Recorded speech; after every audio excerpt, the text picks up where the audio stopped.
Student, good morning and welcome to our channel pro education. तो आज है 27 मई और 27 मई के करेंट अफेयर के जितने भी मोस्ट इंपॉर्टेंट क्वेश्चन हैं इस वीडियो में डिस्कस करेंगे। तो अगर आप चैनल पर नए हैं तो प्लीज़ चैनल को सब्सक्राइब कर लीजिए। चलिए स्टार्ट करते हैं आज के करेंट अफेयर का फर्स्ट क्वेश्चन। तो फ्रेंड, आज का पहला क्वेश्चन है, किस कंपनी ने हाल ही में 2021 का एशिया पैसिफिक स्टीवी अवार्ड्स में गोल्डन अवार्ड जीता है? तो इसका राइट आंसर होगा ऑप्शन बी, स्पाइस हेल्थ। तो हाल ही में स्पाइस हेल्थ, जिसने 2021 का एशिया पैसिफिक स्टीवी अवार्ड्स में गोल्डन अवार्ड जीता है, और स्पाइस हेल्थ जो कि स्पाइस जेट के प्रमोटरों द्वारा स्थापित एक स्वास्थ्य सेवा कंपनी है, और इसने कोविड-19 के तहत मोस्ट वैल्यूएबल मेडिकल इनोवेशन के लिए 2021 का एशिया पैसिफिक स्टीवी अवार्ड्स में गोल्डन अवार्ड को जीता है। तो एशिया पैसिफिक स्टीवी अवार्ड, जो कि स्टीवी अवार्ड्स को दुनिया का प्रमुख व्यावसायिक पुरस्कार के रूप में जाना जाता है, जो 19 वर्षों के लिए द इंटरनेशनल बिजनेस अवार्ड्स के समान अनुप्रयोगों में उपलब्धि के लिए दिया जाता है। तो फ्रेंड, इस क्वेश्चन में बात हो रही है अवार्ड्स की, जो कि हाल ही में स्पाइस हेल्थ को 2021 का एशिया पैसिफिक अवार्ड मिला है। और इस क्वेश्चन से संबंधित करेंट अफेयर के कुछ इंपॉर्टेंट पॉइंट्स हैं, उन्हें भी देख लेते हैं। जिसमें पहला है इंडियन चैम्बर ऑफ कॉमर्स, जिसने हाल ही में ग्रीन ऊर्जा अवार्ड जीता है। Asia money best bank award में भारत में best small and medium enterprises bank का दर्जा मिला है HDFC बैंक को। वहीं ESAF स्मॉल फाइनेंस बैंक ने great place to work certificate को जीता है। वहीं Indian council of agriculture research ने यानी कि ICAR ने किंग भूमि बोल वर्ल्ड सॉइल डे अवार्ड जीता है। वहीं 2021 का जीनोम वैली एक्सीलेंस अवार्ड मिला है भारत बायोटेक को। वहीं विश्व HRD पुरस्कार से सम्मानित हुआ है यूनियन बैंक ऑफ इंडिया। अगला क्वेश्चन है, केंद्रीय जांच ब्यूरो यानी कि CBI के निदेशक हाल ही में कौन नियुक्त किए गए हैं? तो इसका राइट आंसर होगा ऑप्शन है सुबोध जायसवाल। तो हाल ही में सुबोध जायसवाल, जो कि केंद्रीय जांच ब्यूरो के नए निदेशक नियुक्त हुए हैं। और फ्रेंड, सुबोध जायसवाल जो कि 1985 बैच के महाराष्ट्र कैडर के IPS अधिकारी हैं, जो CISF के प्रमुख भी हैं, और इससे पहले वह मुंबई पुलिस कमिश्नर और महाराष्ट्र के DGP के पद पर भी रह चुके हैं। और उन्हें 2018 में मुंबई पुलिस आयुक्त नियुक्त किया गया था, और उन्होंने अतीत में महाराष्ट्र आतंकवाद विरोधी दस्ते यानी कि ATS के साथ भी कार्य किया है। और सुबोध जायसवाल को उनकी विशिष्ट सेवा में योगदान के लिए 2009 में राष्ट्रपति पुलिस पदक से भी सम्मानित किया गया था। तो फ्रेंड, CBI यानी कि केंद्रीय जांच ब्यूरो, जिसका मुख्यालय है नई दिल्ली, CBI की स्थापना हुई थी 1 अप्रैल 1963 को। अगला क्वेश्चन है, वन स्टॉप सेंटर किस मंत्रालय द्वारा स्थापित की जाएगी? तो फ्रेंड, इसका राइट आंसर होगा ऑप्शन ए, बाल विकास यानी कि महिला बाल विकास मंत्रालय के द्वारा वन स्टॉप सेंटर को स्थापित की जाएगी। तो फ्रेंड, केंद्रीय महिला एवं बाल विकास मंत्रालय, जिसने 9 देशों जिसमें Kuwait, Oman, Bahrain, UAE, Qatar, Canada, Australia और सिंगापुर शामिल है, जिसमें प्रत्येक में एक वन स्टॉप सेंटर को स्थापित करेगा। और यह मंत्रालय 10 मिशनों में वन स्टॉप सेंटर स्थापित करेगा, जो कि महिलाओं के खिलाफ हिंसा के मामलों को रोकेगा। तो फ्रेंड, वन स्टॉप सेंटर योजना, जो कि महिलाओं के खिलाफ हिंसा की समस्या का समाधान करने के लिए महिलाओं बाल विकास मंत्रालय के द्वारा 2015 में शुरू किया गया था, और यह निर्भया फंड के माध्यम से वित्त पोषित केंद्र प्रायोजित योजना है। तो इसको शुरू करेगा केंद्रीय महिला एवं बाल विकास मंत्रालय ने, जिसकी मंत्री हैं स्मृति ईरानी। अगला क्वेश्चन है, किसके द्वारा नई पृथ्वी प्रणाली वेधशाला को स्थापित की जाएगी? तो इसको स्थापित की जाएगी नासा के द्वारा। तो इसका राइट आंसर होगा ऑप्शन ए, नासा। तो फ्रेंड, वेधशाला जो कि अमेरिकी अंतरिक्ष एजेंसी नासा का एक कार्यक्रम है, जिसमें पृथ्वी की कक्षा में कृत्रिम उपग्रह मिशन और वैज्ञानिक उपकरणों की श्रृंखला शामिल है। और यह लंबी अवधि का वैश्विक अवलोकन जीवमंडल, भूमि की सतह, वायुमंडल और महासागरों के लिए डिज़ाइन किया गया है। और इस कार्यक्रम का उपग्रह 1997 में लॉन्च किया गया था। और यह वेधशाला बादलों में मौसम, एरोसोल, जल आपूर्ति और पृथ्वी की सतह और पारिस्थितिक तंत्र का अध्ययन करेगी, जो कि जलवायु परिवर्तन, जंगल की आग और तूफान के प्रभाव कम करने में मदद करेगी। और यह रियल टाइम कृषि का भी समर्थन करेगी। तो इस प्रणाली यानी कि इस सिस्टम को शुरू करेगा नासा यानी कि national aeronautics and space administration, जो कि अमेरिका की एक अंतरिक्ष एजेंसी है। नासा के संस्थापक हैं ड्वाइट डेविड आइजनहावर। नासा की स्थापना हुई थी 29 जुलाई 1958 में। नासा का मुख्यालय है वाशिंगटन डीसी, संयुक्त राज्य अमेरिका। और नासा, जिसने हाल ही में चांद पर पानी की खोज के लिए अपना पहला मोबाइल रोबोट भेजने की घोषणा की है।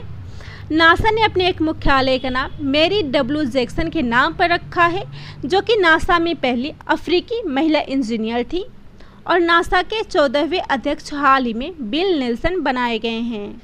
अगला क्वेश्चन है, नेहरू, तिब्बत और चीन किसकी लिखी हुई पुस्तक है? तो फ्रेंड, इसका राइट आंसर होगा ऑप्शन है अवतार सिंह भसीन। तो हाल ही में अवतार सिंह भसीन ने नेहरू, तिब्बत और चीन नाम से एक पुस्तक लिखी है। और यह पुस्तक 1949 से लेकर 1962 में भारत चीन युद्ध और उसके बाद की घटनाओं का विश्लेषण करती है। तो इस पुस्तक का नाम है नेहरू, तिब्बत और चीन, जो कि भारत, तिब्बत और चीन के इतिहास से जुड़ा हुआ है। तो भारत, तिब्बत और चीन का इतिहास 1 अक्टूबर 1949 को शुरू हुआ था, जब पीपल्स रिपब्लिक ऑफ चाइना अस्तित्व में आया था और एशिया इतिहास को हमेशा के लिए बदल दिया था। और तब से यानी कि 1962 से भारत चीन युद्ध की ओर अग्रसर हुआ और आज तक युद्ध के 6 दशक से अधिक समय के बाद भी भारत चीन के साथ सीमा विवादों में घिरा हुआ है। तो फ्रेंड, इस क्वेश्चन में बात हो रही है बुक और उसके ऑथर की। तो इस क्वेश्चन से जुड़े कुछ इंपॉर्टेंट पॉइंट्स हैं, जिसमें कुछ बुक और ऑथर के नाम दिए गए हैं, उन्हें भी डिस्कस कर लेते हैं। जिसमें पहला है I do what I do, पुस्तक के लेखक कौन है? तो फ्रेंड, इसका राइट आंसर होगा रघुराम जी राजन। अगला क्वेश्चन है हाफ गर्लफ्रेंड पुस्तक के लेखक कौन है? तो यह है चेतन भगत। वही Maharana Pratap the invisible warrior पुस्तक के लेखक कौन है? तो इनका नाम है Reema Ahuja. The English patient पुस्तक के लेखक कौन है? तो इस पुस्तक के लेखक है माइकल ओदांजो। और अगला है citizen Delhi my times of my life, जिसकी लेखिका है शीला दीक्षित, जो कि दिल्ली की मुख्यमंत्री थी। अगला क्वेश्चन है वैशाख दिवस या बुद्ध पूर्णिमा हाल ही में कब मनाया गया है? तो फ्रेंड, इसका राइट आंसर होगा ऑप्शन डी 26 मई को। 2020 में इस दिवस को 7 मई को मनाया गया था। तो फ्रेंड, वैशाख दिवस जो कि 2021 में विश्व स्तर पर 26 मई को मनाया गया है। और वैशाख पूर्णिमा का दिन दुनिया भर के बौद्धों के लिए सबसे पवित्र दिन होता है। और इस दिन भगवान गौतम बुद्ध को ज्ञान की प्राप्ति हुई थी और संयुक्त राष्ट्र संघ के द्वारा प्रतिवर्ष इस दिवस को मनाया जाता है। और संयुक्त राष्ट्र, जिसके द्वारा इस दिवस की मनाने की शुरुआत की गई थी सन 2000 से। तो फ्रेंड, वैशाख पूर्णिमा, जिसे बुद्ध पूर्णिमा या बुद्ध जयंती के रूप में भी जाना जाता है, भगवान बुद्ध का पूरा नाम सिद्धार्थ गौतम बुद्ध था। और बौद्ध धर्म के अनुसार वैशाख पूर्णिमा पर गौतम बुद्ध को ज्ञान की प्राप्ति हुई थी, इसलिए इस दिवस को प्रत्येक वर्ष मनाया जाता है। और गौतम बुद्ध का जन्म 623 BC में नेपाल में हुआ था। और वैशाख पूर्णिमा को बौद्ध धर्म में बुद्ध जयंती और हिंदू धर्म में बुद्ध पूर्णिमा के रूप में मनाई जाती है। अगला क्वेश्चन है जिनेवा ओपन टेनिस टूर्नामेंट में पुरुष एकल का खिताब हाल ही में किसने जीता है? तो इसको जीता है कैस्पर रूड ने। तो फ्रेंड, इसका राइट आंसर होगा ऑप्शन है कैस्पर रूड। तो कैस्पर रूड जो कि नॉर्वे के रहने वाले हैं और इन्होंने डेनिस शापोवालोव को हराकर एटीपी जिनेवा ओपन फाइनल को जीता है। तो फ्रेंड, इस क्वेश्चन में बात हो रही है जिनेवा ओपन टूर्नामेंट की, जो कि क्ले कोर्ट पर खेले जाने वाली टेनिस टूर्नामेंट है और इसे 16 से 22 मई 2021 तक आयोजित किया गया था, जिसका आयोजन जिनेवा स्विट्जरलैंड में संपन्न हुई है।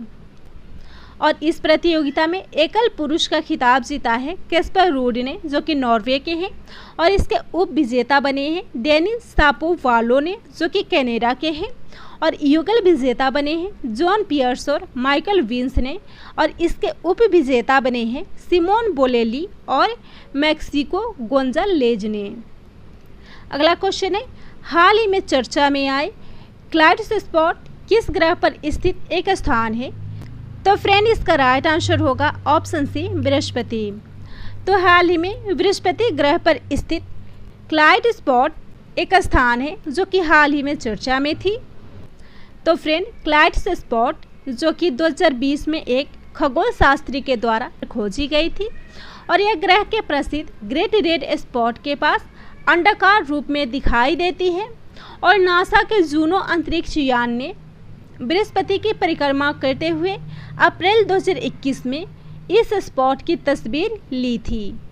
तो फ्रेंड, इस क्वेश्चन में बात हो रही है बृहस्पति ग्रह की। तो ग्रह जो कि सूर्य किसी अन्य तारे के चारों ओर परिक्रमा करने वाले खगोल पिंडों को कहा जाता है, और हमारे सौरमंडल में 8 ग्रह हैं, जिसमें बुध, शुक्र, पृथ्वी, मंगल, बृहस्पति, शनि, यूरेनस और नेपच्यून शामिल हैं, और इसलिए इन पिंडों का नाम इंग्लिश में प्लेनेट कहा जाता है और हिंदी में इसे ग्रह कहा जाता है।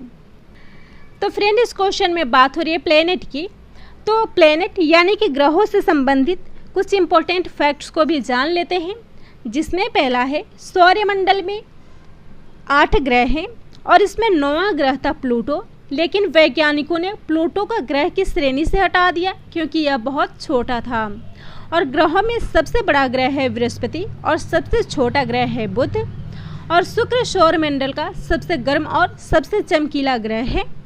वहीं बुध, शुक्र, शनि, बृहस्पति और मंगल, इन 5 ग्रहों को खुली आंखों से भी देखा जा सकता है। सूर्य जो हमारे सौरमंडल का सबसे बड़ा पिंड है, और यह अपने अक्ष पर पूरब से पश्चिम की ओर घूमता है।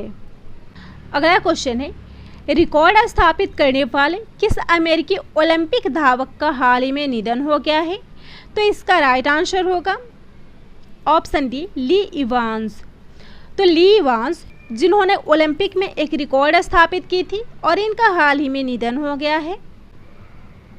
तो फ्रेंड, ली इवांस जिन्हें रिकॉर्ड सेटिंग स्प्रिंटर कहा जाता था, जिन्होंने 1968 के ओलंपिक में विरोध के संकेत में एक काले रंग की बेरी पहनी थी, फिर सामाजिक न्याय के समर्थन में मानवीय कार्यों में लग गए, और इवांस जिन्होंने 400 मीटर में 44 सेकंड के समय क्रैक करने वाले पहले व्यक्ति बने थे, और उन्होंने 43.86 में मैक्सिको सिटी गेम्स में स्वर्ण पदक भी जीता था।